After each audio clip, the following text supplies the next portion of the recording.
Hello and welcome to the Mindset and Self-Mastery Show. I'm your host, Nick McGowan, and on this show, my guests and I unpack the stories that shape us and the lives that we lead on our path to self-mastery. So, let's not wait any longer. Let the games begin.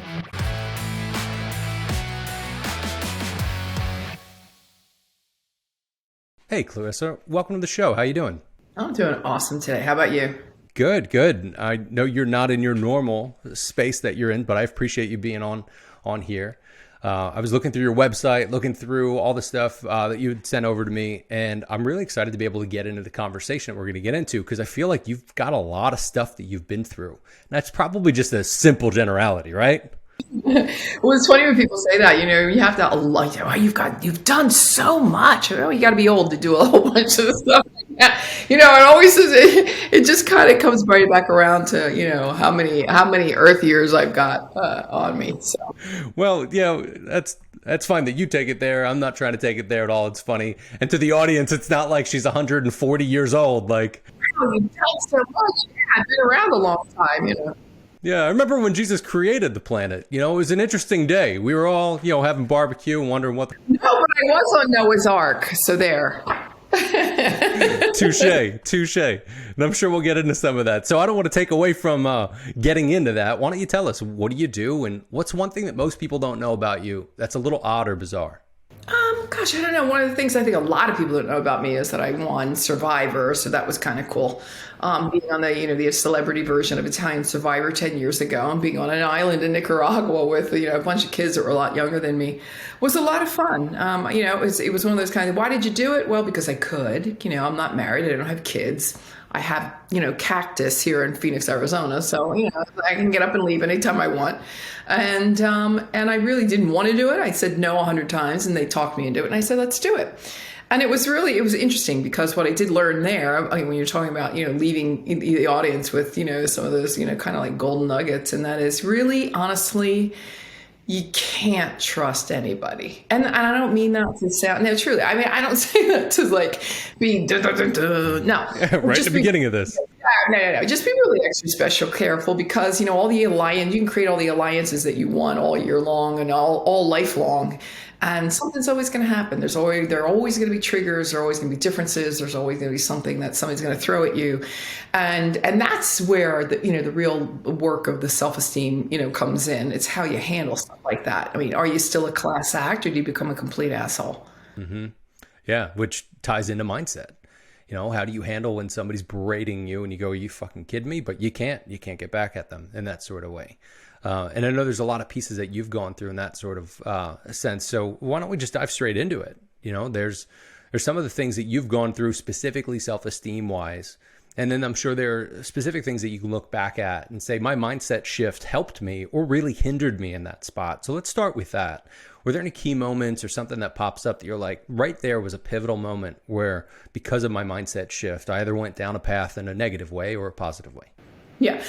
When I first started modeling, I had gone to Paris. First of all, I was in New York and I got signed by an agency back in the 80s and it was great. I thought that was great. And they sent me to Paris. Well, I didn't get along real well. Paris and I didn't get along so well. I was homesick. I mean, I was a kid and I wanted to go home.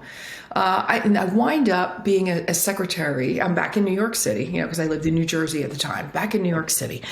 And I go to a secretarial agency, and they send me to Revlon corporate. Now, you talk about a strange turn of events. That was really it was almost cruel of the universe to send me there. So I'm sitting at Revlon. And I'm looking around the walls and I see all of these supermodels with, the beautiful makeups and all. And I went, damn it, I really screwed Paris up. I was there for like 10 months. I just didn't, it wasn't my vibe. I just couldn't do Paris for some reason back in the day. And so anyway, I'm looking at these walls. I'm going, really screwed this up. Make myself enough money from that job to buy another one-way ticket back to Europe. And I had, a few years had passed. Now I wasn't, I was like 21 now. And I go back up to Wilhelmina and they had the Italian agent. Like, the Italian agent. He goes, yo, whenever you want, do you come? I was like, okay, great, I'll come. So I did. I went to Milan, and that's where it really started for me. And within 2 years, my picture was on the walls at Revlon. So this is one of those kind of moments where you go, okay, hold on there, Sparkles, as they say, like, don't ever, ever, ever, ever think that your first chance was your last chance. Don't ever think that this is something that is, if it happens once, you screwed it up, fix it. We're all going to make mistakes. I like to talk about, fail being your first attempt in learning, right? And I was learning a whole bunch back then. I still learn. I'm 63 and I'm still learning a bunch of stuff every day. But back then, there was a bunch of learning curves that were going on, and I didn't have, there wasn't a lot of support around me. So I just went ahead and did all the mistakes that I could, and then I, wherever I could, knock them all out. Yeah. So why don't you give us a little bit more context for the audience? Because I think we just jumped straight into the model, now supermodel. So the audience might be sitting here saying, who am I talking to? Because now our pictures on the walls are Revlon. So how did we get here? Okay. Yeah, little Clarissa Burt out of Philadelphia, Pennsylvania, from a regular, middle class family, row home in Collingdale and Philadelphia. The background, the natal tribe was they were brutal. It was a little tough at home. So we had mom and 12 years to the nuns, dad 12 years to the priests. A lot of children are supposed to be seen and not heard, and a lot of violence in the house. There was there was drinking and violence, and that's where I started to learn that we weren't in Kansas anymore. So there were going to be some very difficult times and roads. I came out of that house with PTSD for sure, just for sure. So there were a lot of things that I had to learn about love and life and relationships and trust and right and wrong. So that's where it all started. I was Mary Poppins in the kindergarten play. I think we'll throw that in there also, because what I really found that gave me, if you will, some solace, and it was the recognition from being on stage. I mean, when I heard, after I got done singing Supercalifragilisticexpialidocious and I heard my first applause, I was hooked. That was it. That's all I needed. So I have been living basically almost all of my life on stage and in front of a microphone. It started out with modeling, but then it wound up being many different things. But it's been, these were the beginnings. This again, the natal tribe, that where you're first, you're first formed. And that's a lot of that you take with you for the rest of your life, unless you really fall in love with personal development. You fall in love with self-help. You fall in love with wanting to get I call it, like, it's self-help. It ain't shelf help, right? It's not supposed to be sitting on the shelf. You're not supposed to bring it home and not read it. It's, it takes the courage that it takes to want to go down that path. And that's where it all started for me. Yeah. You and I both know that that's not something where the personal development stuff doesn't just pop up one day where you're like, oh shit, I should go read this book by Zig Ziglar, or I should go do this thing, or what have you. It's typically always somebody that has opened the door for you, or some sort of situation that opened the door for you.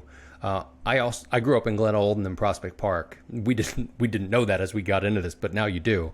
My grandparents lived in Glen Olden. It's funny, it's interesting how Delco, there's a stigma about Delco, and how we just are very hardworking people. But for the most part, what I experienced was a lot of it was just put fucking dirt on it. Stand up, get back to work, just put dirt on it and get back up on.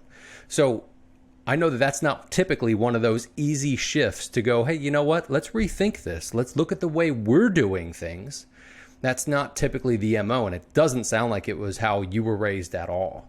So tell us a bit about how you got into that, because I know that's a transformational phase of life that really propels you into something where you're at now.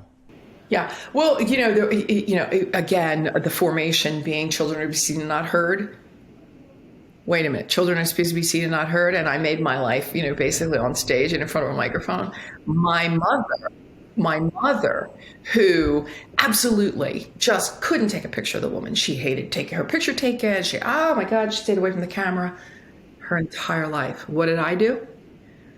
I went and I worked in front of the camera. My father, now you might remember this from back in the day. We were Irish, right? So, there were lots of, and God forgive me, I don't mean to say, but back in the day, there were a lot of Dagos and a lot of Wops that didn't get along with the Irish and vice versa, right? So what did I do? I moved to Italy.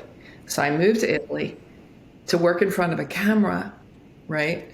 So I already, in my own very special way, without being angry with anyone or anyone being angry with me, completely turned the tables on what it was that I had learned. A lot of the other things I had learned, like good manners and all, those are the things that served me. But what didn't serve me was, oh, don't take my picture, and oh, the racism, and all that never serves. I don't think it serves anybody. So yeah, you have to be able to, again, natal tribe, they'll give you what you got. You're always going to go home for Christmas dinner and you're going to love them always. But not everything they teach you is going to serve you.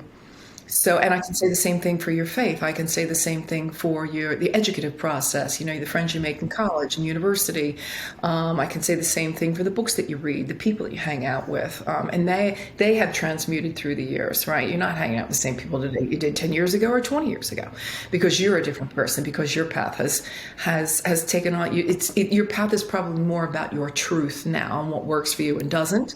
And if it isn't yet, if you're still kind of like figuring that all out, then, get into the personal development section at Barnes & Noble. When I was a kid, we had Walden Books, we had Border Books, and we had Barnes & Noble. And there was like one bin that was about self-help, right? And I lived there.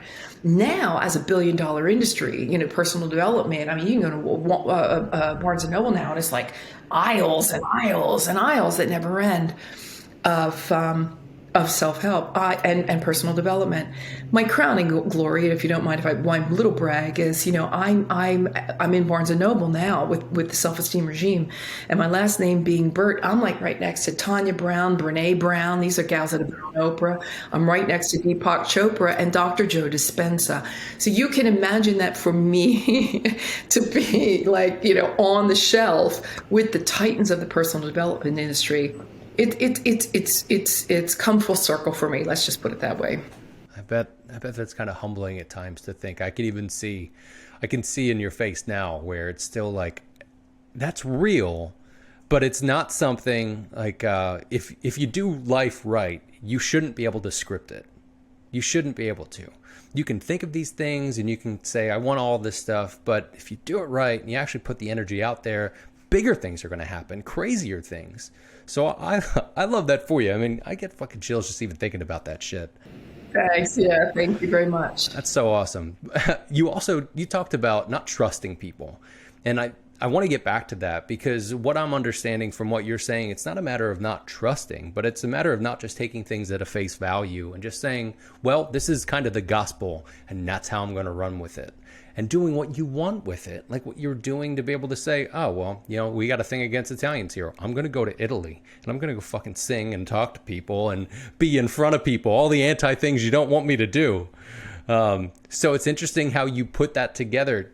Looking back at that now, thinking about how you don't trust people or take things at a face value, how do you kind of walk through life thinking about that and exploring new adventures? Because I understand now. I understand. I think I'm rather empathic as well, and I really want. When I was a kid in school, I didn't really like going out to recess. I was never really the joiner. I tried that cliquey stuff. It just wasn't my gig.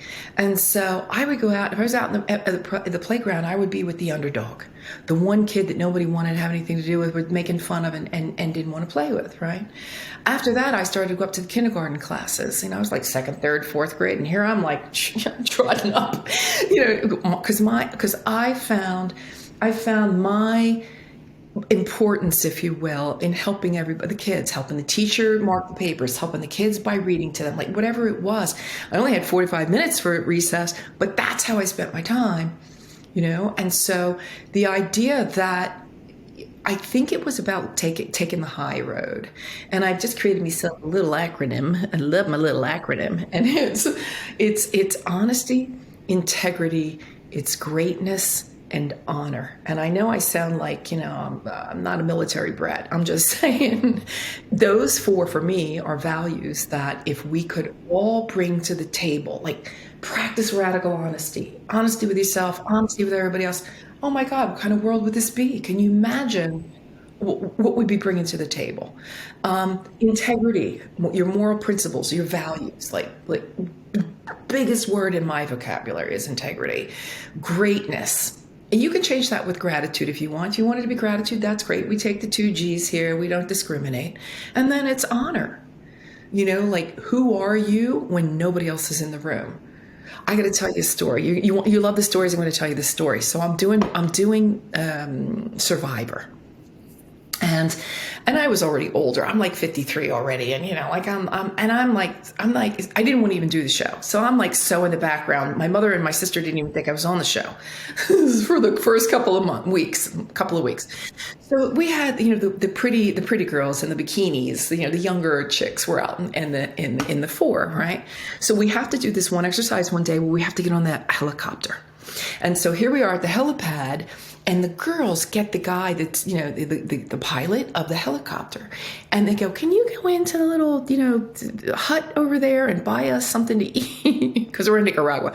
And he goes and he comes back with this paper bag full of stuff to eat. Right. So I'm in the front. The 2 girls are in the back and they're like, oh, thank you. Thank you. And they're doing the thing. I get it. It's cool. It's fine. And they're doing the whole thing. And I'm in the front and I get this tap on my shoulder. And I turn around and they're handing me some of the food. And I went, oh, no, thanks. No, thanks. Now, I hadn't eaten in weeks. I had literally lost 20 pounds on this island while I was there. But there were rules to the game. And it was honesty and dishonesty. What was the right thing to do? And what is the right thing to do? I mean, I was hungry and nobody would have ever known. The 3 of us, I would have known. And they would have known. So when I said no, thank you, it immediately there was this like divide, because remember the game is all about winning, right? It's about telling on everybody. Not telling on anybody. You can do whatever you want. I don't agree, but they looked at me differently because they were like, oh my God, she's going to say something. She's going to tell on us. We're going to be in big trouble, or who the hell does she think she is? That, like there was a couple of different ways that this whole thing could have gone down. And I still to this day can look at myself in the mirror and know that I always at least try. Imperfect am I, but I always try to take the high road. That's huge. And what a test in that moment. I mean, it's probably easier to be able to talk about it now because you're not in that temptation moment. But in that moment, you're like, it's been a while. Like, oh my God, I couldn't even imagine. It's awesome. It was awesome, though. It was great. It was a great moment. It was a great testament to me for myself.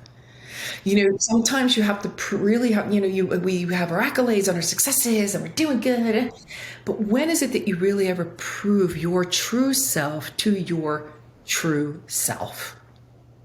Or at least show your true self to yourself. So throughout that time, what did you learn managing your mindset through that? And I can almost guarantee it shaped you in some sort of way. So how did it shape you? I think in that instance, I was extremely proud. I knew that it's always easier to lie. It's always easier to take the easy way out. It's just an easier thing to do. It's not necessarily the honest thing to do. It's not the thing that it's not full of integrity when you take the easy way out. It's not a way of living in greatness, and certainly it has nothing to do with honor. I like being thought of as a woman of honor. And I think if more people were coming to the table with, really strong values and living by them, like swearing by them, like I will not, like I'm drawing a line in the cement. I'm not drawing a line in the sand.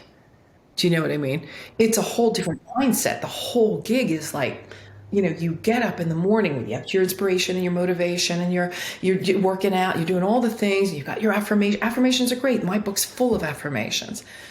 But when you can really live by the values, those true values that you set for yourself, you're bringing a better you to you and you're bringing a better you to everyone else. Big time. Yeah, it's a principle-centered life. That's what it's about. And I think it breaks out in a couple different pieces to that recipe, though. where people need to understand that there are the principles.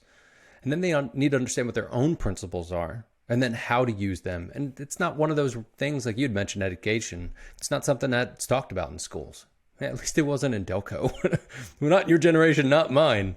They didn't talk about that stuff or teach you how to learn or to look through the fallacies and the bullshit through it. So where do you think you got that? Was that something that was innate inside of you, or? I understood it from I think I understood from a very early age that it really hurts when somebody is lying, cheating, and stealing from you, or cheating on you, or lying to you, or defaming you in any way, defaming, whatever the proper word is. It just hurts. It really hurts. It's not stand up, and it hurts you to the core. So I think from obviously some of the greatest things in life have grown from an immense amount of pain, and you have to understand you can take pain in two different directions. You can take it right or left. You can take it right or wrong. There's really no other way around it. And I understood it from early on, I think, also what loyalty is. And, loyalty is when you have somebody's back behind their back, Nick. And that's a huge one. Loyalty is right up there with, honesty, integrity, greatness, and honor. Loyalty is, if you can stand at the water cooler and just jump in on the tribe mentality and, be trashing Susie Q. Okay.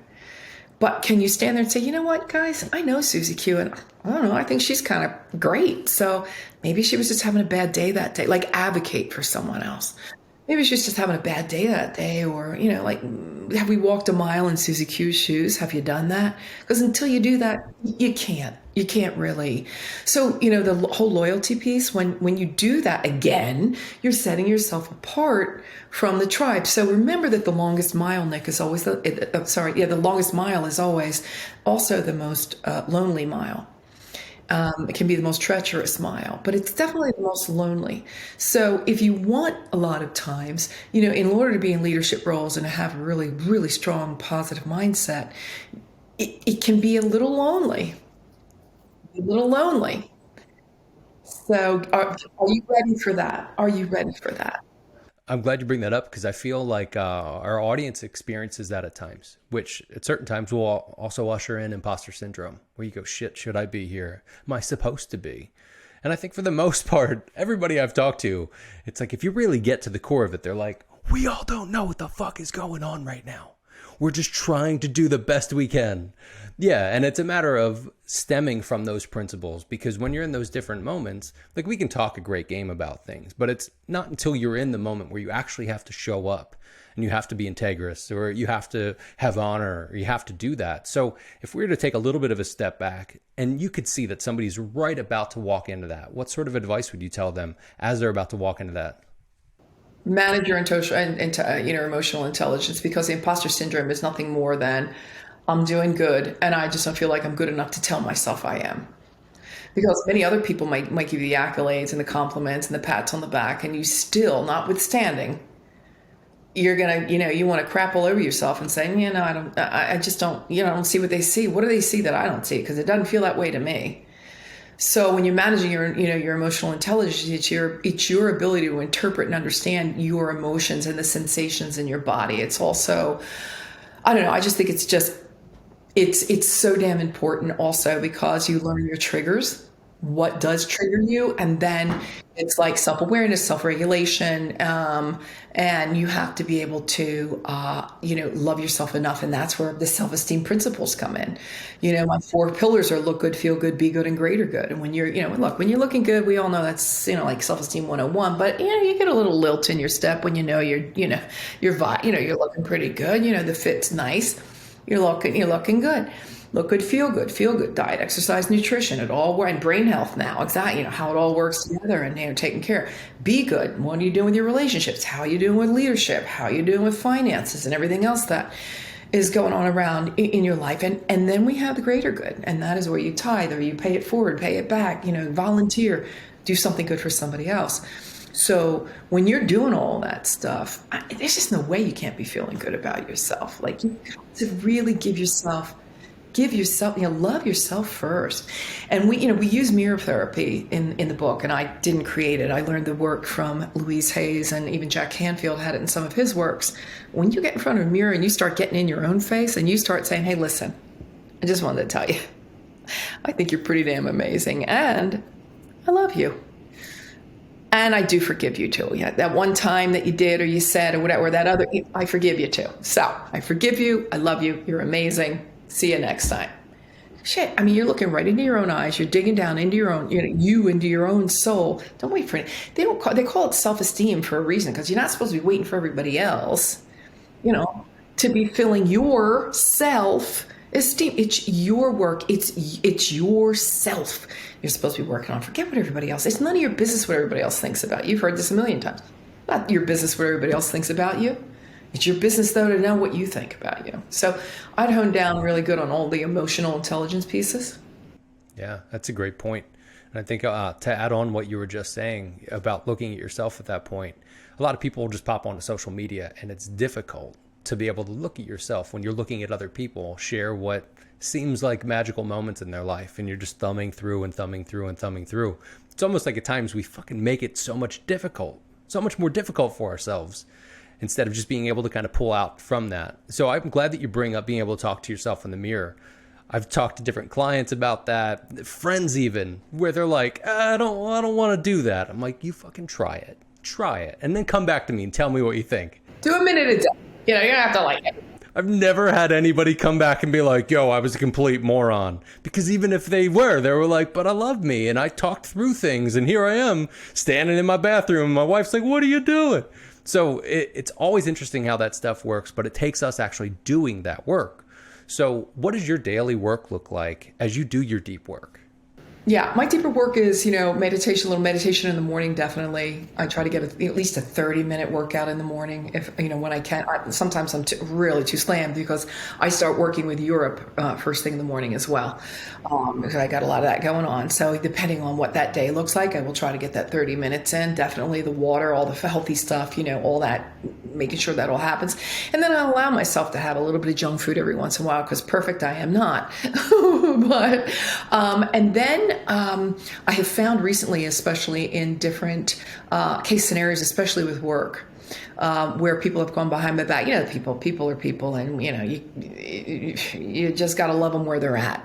And so, and I didn't always do that. I was 0 to 60 in 2 seconds. Look, I could get my Irish up just like as quickly as anybody else. You get your Irish up, it means get your gander up. It means you go from 0 to 60, and you tell somebody exactly what you think about them. Yeah.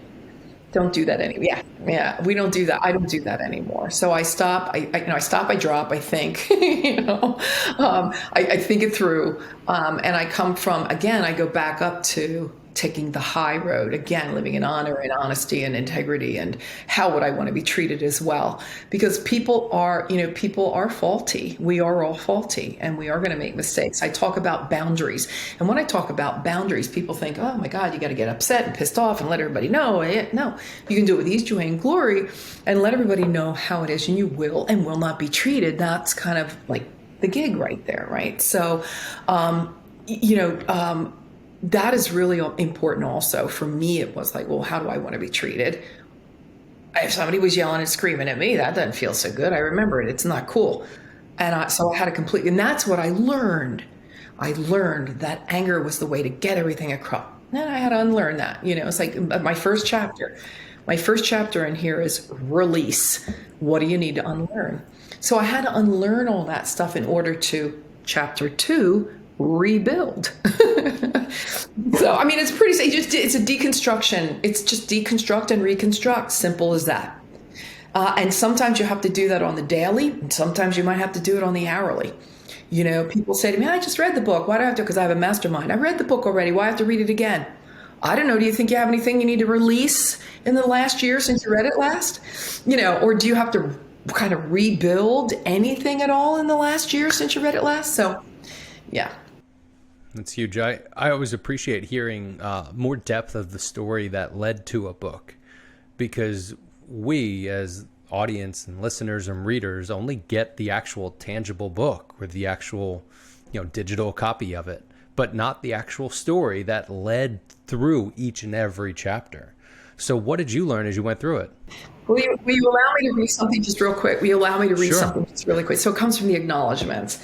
I want to acknowledge the millions of people who all over the world have been abandoned, abused, beaten, hit, struck, oppressed, depressed, distressed, held back, lied to, cheated on, lost, betrayed, deceived, misled, double-crossed, walked out on, stabbed in the back, sold down the river, stolen from, deserted, discarded, shunned, cast out, dropped, dumped, forgotten, neglected, rejected, and/or dejected. Do you think there's anybody on the planet that this isn't a good book for? No, pretty sure you covered everybody. Living, dead. Everybody. Yeah, all of them. So again, some of us came from phenomenal backgrounds and greatest parents on the planet.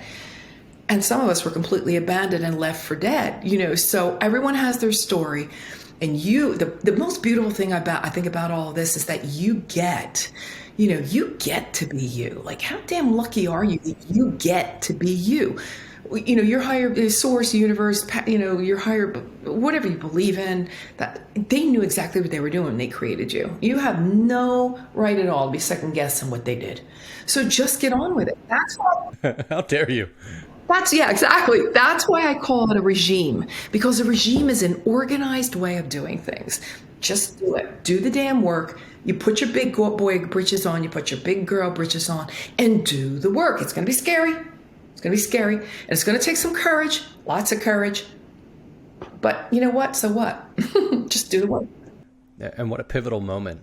I think for the most part, people that are listening to this show have had one or a couple of those moments, kind of where you get fucking pissed at yourself and you're done. You're like, I'm done. I'm done living like this. I'm done feeling this way. I'm done thinking about this. I'm fucking done.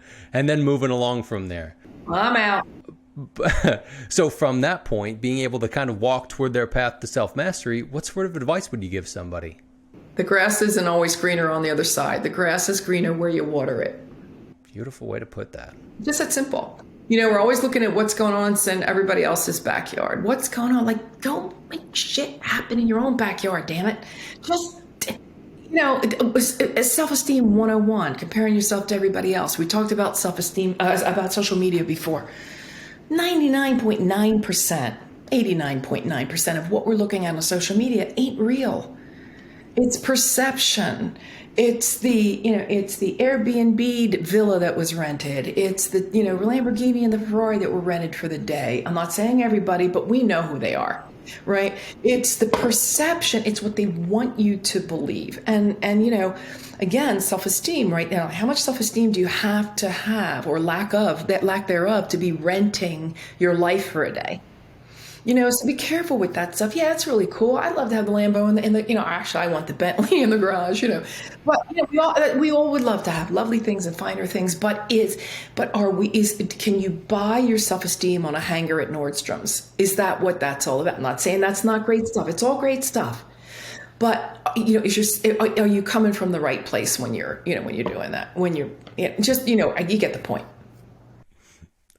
I get it, totally. And I can tell you're at the point where you're like, if you haven't got the fucking point by now, just go back and listen. Just start over. Just hit play from the top and you're totally good. If you haven't gotten the point now, just go read the book. Yeah, just start over. So good. Clarissa, I appreciate you being on. I appreciate the conversation, the depth. You're so wonderful to talk to. Hey, where can people find you and where can they connect with you? Yeah, well, we can definitely find me anywhere except Snapchat. I'm just not a Snapchat kind of gal, so I don't even know how it works. But just Clarissa Burt, straight down the pike. Facebook, LinkedIn, Instagram, Clarissa Burt, BURT. Perfect, and all that will be in the show notes. Again, it's been a pleasure. Thank you so much for your time. Thank you so much. I appreciate it. Another great conversation on today's episode of the Mindset and Self-Mastery Show. So, what did you think of the show today? I'd love to hear your thoughts, and check out the Instagram or Facebook page to join the conversation. If you enjoyed the episode, please jump over to iTunes and subscribe, rate, and leave a 5-star review. It helps us be found and helps others be healed. If this episode opened your eyes, made you think, or smile at all, then I'm sure it'll do the same for your friends. And check out the show notes for more info from today's episode, and check out other episodes on the Mindset and SelfMasteryShow.com, as well as our YouTube channel. Just go to YouTube and look up the Mindset and Self-Mastery Show. Thanks again to our incredible guests for being real, honest, and vulnerable with us today. But I'd like to thank our sponsors. And most importantly, I'd like to thank you. Thank you for hanging out with us today. Your support means the world to us. And with that, remember, your mindset matters, and so do you.